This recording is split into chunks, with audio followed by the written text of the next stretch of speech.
C'était un après-midi gris à Paris. Le ciel couvert déversait une fine pluie sur les rues calmes du 14e arrondissement.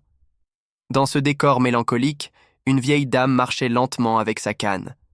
Elle portait un manteau bleu marine et une petite sacoche en cuir usé, pendue à son bras frêle. Elle s'appelait Madame Fournier, une veuve de 78 ans connue dans le quartier pour sa gentillesse et ses délicieuses tartes aux pommes qu'elle vendait chaque dimanche au marché. Ce jour-là, elle était sortie simplement pour acheter une baguette. Malgré son âge, elle tenait à garder son autonomie. Pourtant, alors qu'elle tournait dans une ruelle étroite près de la rue Didot, elle sentit un malaise.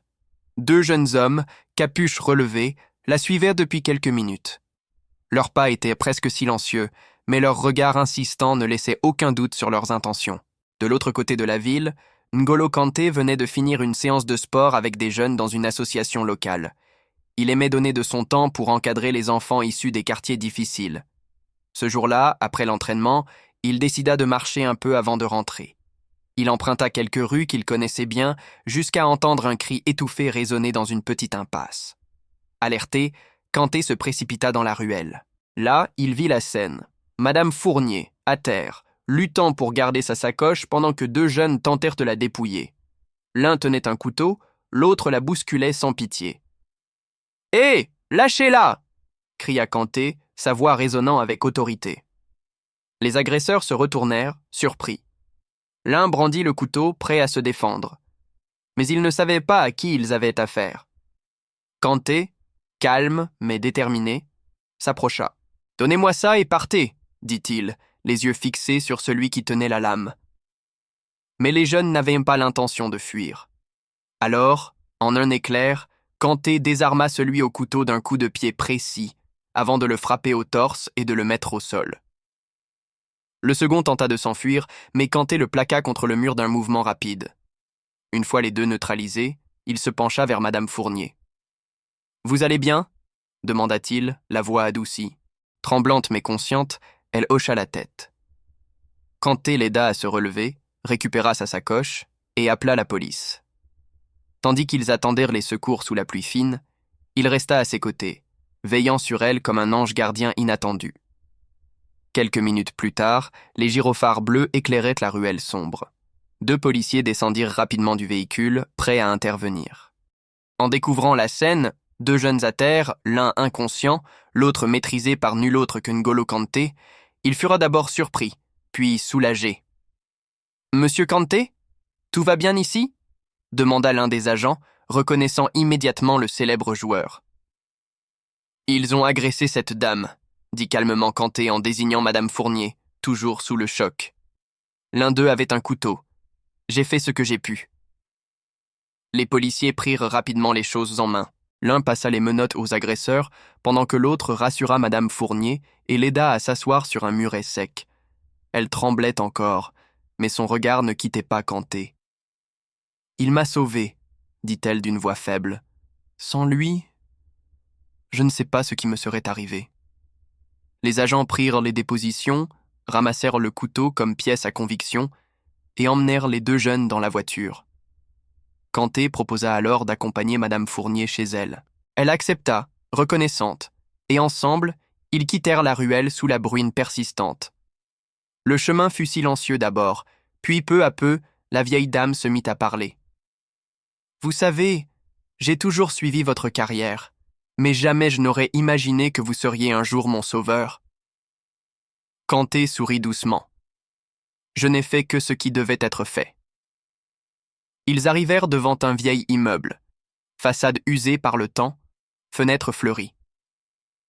Il la suivit jusqu'au 3e étage. Chez elle, l'ambiance était chaleureuse, meubles anciens, photos de famille, une odeur de lavande flottant dans l'air. « Je vous fais du thé ?» proposa-t-elle. Il hésita, mais accepta. Ils s'assirent autour d'une petite table ronde recouverte d'une nappe brodée. Elle revint avec une théière, 2 tasses et quelques sablés qu'elle avait préparés la veille. « Vous m'avez rappelé mon mari aujourd'hui, » dit-elle en versant le thé. Il était gendarme, juste, droit. Vous avez ce même regard. Kanté baissa modestement les yeux. « Merci.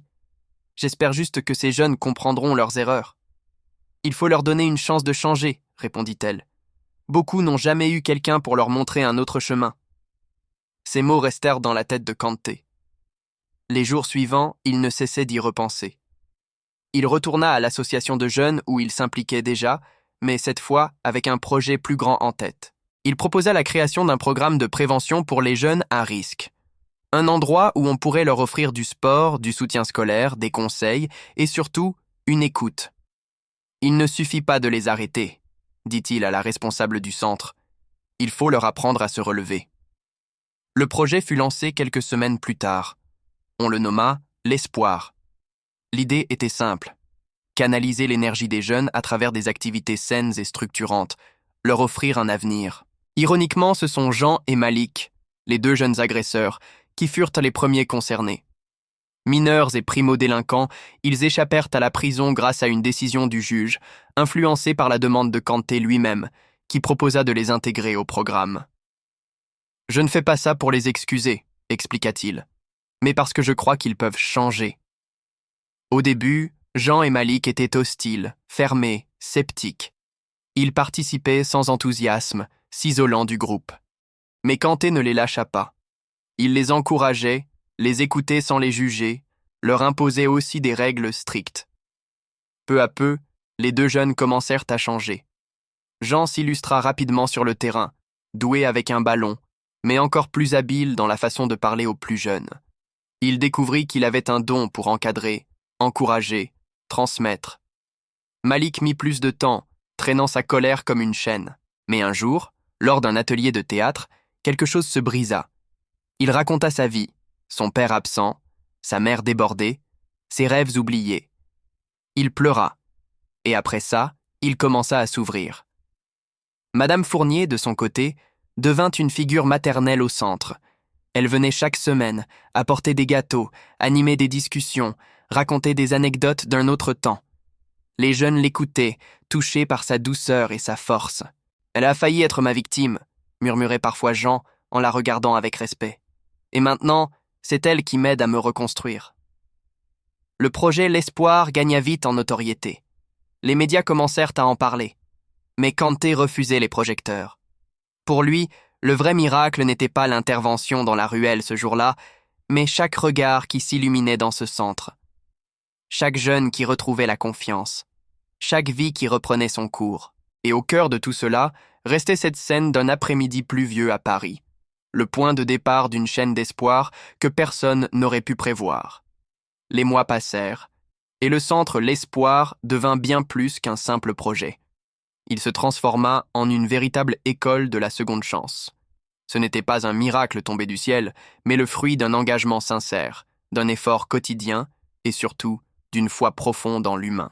N'Golo Kanté y consacrait de plus en plus de temps, même entre deux entraînements ou après un match. Il venait souvent sans prévenir, partageait un repas, participait à un atelier ou simplement restait assis à écouter. Jean, autrefois voleur de sacs dans les ruelles sombres, était devenu un éducateur respecté du centre. Il encadrait les nouveaux arrivants, animait les entraînements de football et avait même lancé une petite émission sur les réseaux sociaux où il racontait son parcours sans filtre. Il ne cherchait ni excuses ni gloire, juste à montrer que le changement est possible. Malik, plus discret mais tout aussi transformé, s'était découvert une passion pour la photographie. Il passait ses journées à capturer les instants de vie du centre, les rires, les larmes, les victoires sur soi. Il organisa une exposition avec ses clichés, intitulée « Regard d'espoir ». L'événement eut lieu dans une galerie locale, bondée de familles, de bénévoles et d'anciens délinquants venus soutenir leur ami. Kanté, bien sûr, était présent, simple, fier en silence. Madame Fournier, malgré les années qui pesaient, continuait à fréquenter le centre avec l'énergie d'une militante.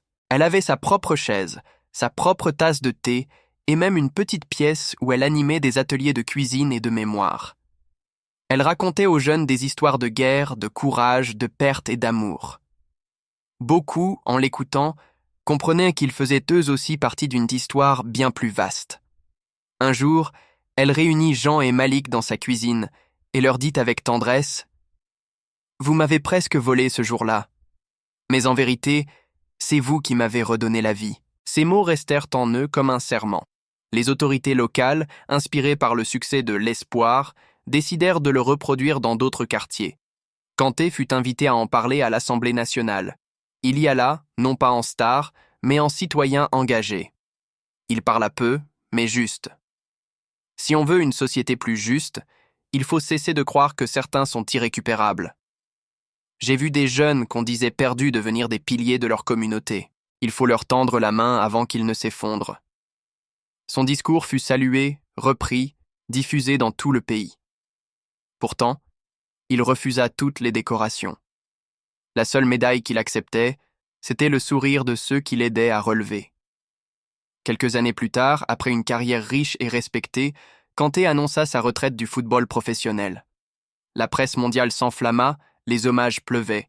Mais lui, fidèle à lui-même, déclara « Le terrain m'a beaucoup donné. Maintenant, il est temps de rendre davantage à la vie. » Il s'installa définitivement à Paris et prit la direction du centre L'Espoir, qu'il développa encore.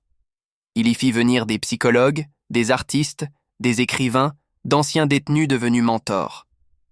Le centre devint un modèle européen de réinsertion sociale.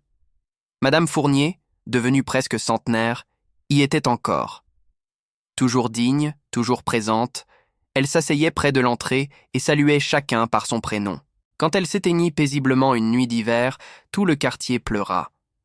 Son portrait fut accroché à l'entrée du centre et une salle fut baptisée « Salle Louise Fournier » pour l'âme de l'espoir. Lors de l'inauguration, Jean prit la parole, ému. « Sans elle, je ne serais pas ici. Elle a su pardonner quand moi-même je ne me croyais pas digne. Elle a été notre lumière. » Kanté, à ses côtés, posa une main sur son épaule. « Et tu es devenu la sienne, Jean. » L'histoire de ce jour pluvieux, de cette ruelle et de cet acte de courage entra dans la mémoire collective. Pas comme un conte de fées, mais comme une preuve que le bien existe, qu'un simple choix peut changer des vies. Ce n'était pas seulement l'histoire d'un footballeur célèbre ou d'une vieille dame courageuse, c'était l'histoire d'un quartier qui avait retrouvé son humanité. Et à l'entrée du centre, gravé dans la pierre, on pouvait lire « L'espoir commence lorsqu'on tend la main à ceux que le monde a oubliés. »